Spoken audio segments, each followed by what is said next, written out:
Hello friend, आप लोग आज फिर से स्वागत है बीएससी पटना क्लास में। तो आज हम फिजिक्स के क्लास लेकर आए हैं जो चैप्टर है प्रकाश परावर्तन तथा अपवर्तन। ठीक है, इससे पहले बायोलॉजी का क्लास हो चुका है और मैथ का फर्स्ट चैप्टर का भी क्लास हो चुका है। तो आप लोग नहीं देखे हैं तो जरूर चैनल में जाएँ और चैनल में देखें, ये सारा वीडियो अपलोड है। ठीक है, तो आज हम भौतिक विज्ञान का चैप्टर देखेंगे, प्रकाश का परिवर्तन तथा अपवर्तन। ठीक है, इस चैप्टर से हम अति लघुत्तरीय क्वेश्चन को सॉल्व करेंगे। चैनल पर नए हैं तो ज़रूर वीडियो को लाइक कर दे और सब्सक्राइब कर दे। ठीक है, तो चलिए हम वीडियो शुरू करते हैं। पहला प्रश्न है, देखिए, अवतल दर्पण के मुख्य फोकस की परिभाषा लिखिए। पहला क्वेश्चन इस तरह से है, इसका उत्तर हो जाएगा अवतल दर्पण का मुख्य फोकस अवतल दर्पण के मुख्य अक्ष पर स्थित बिंदु जहां पर मुख्य अक्ष के समांतर किरणों परिवर्तित होने के पश्चात मिलती है। ठीक है, अवतल दर्पण का मुख्य फोकस कहलाता है, इसे हम अवतल दर्पण का मुख्य फोकस कहलाता है। ठीक है, इस तरह से हो जाएगा पहला आंसर।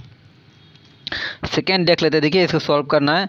एक गोलीय दर्पण के वक्रता त्रिज्या यानी आर बराबर कितना दिया हुआ है, 20 सेंटीमीटर दिया हुआ है। ठीक है, तो इसकी फोकस दूरी क्या होगा, देखिए इतना 14, 16, 17, 18 में पूछा गया था। ये क्वेश्चन जो बहुत ही इंपॉर्टेंट है, VBI क्वेश्चन है, आप लोग इसको अच्छी तरह से रट ले और सॉल्व करें। देखिए सॉल्व करते इसका देखिए हल। हम जानते हैं कि आर बराबर क्या होता है, हमको 2F होता है। ठीक है, तो एफ हमको बाहर निकालना है, एफ निकालना है। ठीक है, देखिए फोकस दूरी निकालना है, तो एफ बराबर क्या हो जाएगा, आर बाय कितना हो जाएगा 2। ठीक है, आर बाय 2 इस तरह से हो जाएगा। ठीक है, तो देखिए आर कितना दिया हुआ है, एफ बराबर आर कितना है 20 दिया हुआ है। ठीक है ना, तो हमको ये नीचे 2 है तो 2 लिख देंगे, तो यानी कटेंगे तो कितना हो जाएगा 10 आंसर हो जाएगा। यानी कि हमको फोकस दूरी कितना मिल जाएगा 10 सेंटीमीटर। इस तरह से आप लोग भी सॉल्व कर सकते हैं।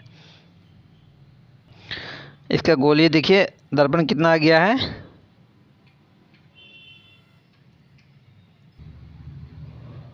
इस तरह से आ गया 10 सेंटीमीटर। ठीक है, इस तरह से। वीडियो अच्छा लगे जरूर लाइक करते चले, आप लोग ज़्यादा से ज़्यादा लाइक करें और कमेंट भी करना ना भूले, कमेंट भी करते चले। चलिए क्वेश्चन नंबर 3 देख लेते हैं। उस दर्पण का नाम बताइए जो उस दर्पण का नाम बताइए जो बिंब का सीधा तथा आवर्धित प्रतिबिंब बना सके। ठीक है, तो उसका नाम क्या है, अवतल दर्पण बिंब तथा तथा सीधा तथा आवर्धित प्रतिबिंब बनता है। ठीक है, इस तरह से इसका आंसर हो जाएगा। यह इम्पोर्टेंट क्वेश्चन बहुत है, आप लोग इसको ज़रूर पढ़ें और याद करें। देखिए चौथा नंबर देख लेते हैं। हम वाहनों में उत्तल दर्पण को पश्चात दृश्य दर्पण के रूप में वरीयता क्यों देते हैं, तो उत्तर हो जाएगा हम वाहनों में उत्तल दर्पण को पश्चात दृश्य दर्पण के रूप में वरीयता देते हैं क्योंकि यह वस्तुओं का सीधा पूर्ण तथा छोटा प्रतिबिंब बनाता है। ठीक है, इसलिए हमको वरीयता देते हैं। चलिए अगला क्वेश्चन देख ले। उत्तल दर्पण की फोकस दूरी ज्ञात कीजिए। ठीक है, फिर एफ हमको निकालना है। इसका त्रिज्या कितना है, आर बराबर 32 सेंटीमीटर दिया हुआ है, तो इसको आप लोग निकाल सकते हैं। ठीक है, सूत्र ये है, देखिए एफ निकालना है, एफ तो आर बराबर 2 दिया हुआ है, तो आर कितना हमको दिया हुआ है 32 सेंटीमीटर, यानी 2 से डिवाइड करेंगे तो कितना हो जाएगा 16, यानी हमको फोकस दूरी 16 मिल जाएगा। ठीक है, इस तरह से देखिए 16 है ना। अब तो उत्तल दर्पण की फोकस दूरी कितना 16 सेंटीमीटर। तो आप लोग फॉर्मूला याद रखिएगा, बहुत ही काम देगा। चलिए आगे क्वेश्चन देख लेते हैं। 2 नंबर में प्रश्न, कोई अवतल दर्पण अपने सामने फोकस कितना है 10 सेंटीमीटर की दूरी पर है, किसी बिंदु का 3 गुना आवर्धित बड़ा वास्तविक प्रतिबिंब बनाता है। ठीक है, प्रतिबिंब दर्पण से कितनी दूरी पर है, तो चलिए इसको हम सॉल्व करेंगे फिर से। ये बराबर कितना 10 सेंटीमीटर, आवर्धन हम क्षमता m बराबर 3 है, तो हम जानते हैं कि m बराबर कितना होता है फार्मूला, ये बराबर ये। ठीक है, ओम इसको बोलते हैं हम लोग। तो देखिए अगर हम सॉल्व है इस तरह से 3 यूम बराबर इतना, तो इसके बराबर कितना हो जाएगा 30 माइनस 30 सेंटीमीटर। ठीक है, तो प्रतिबिंब कितना आ गया मेरा अवतल दर्पण का सामने का ध्रुव 30 सेंटीमीटर।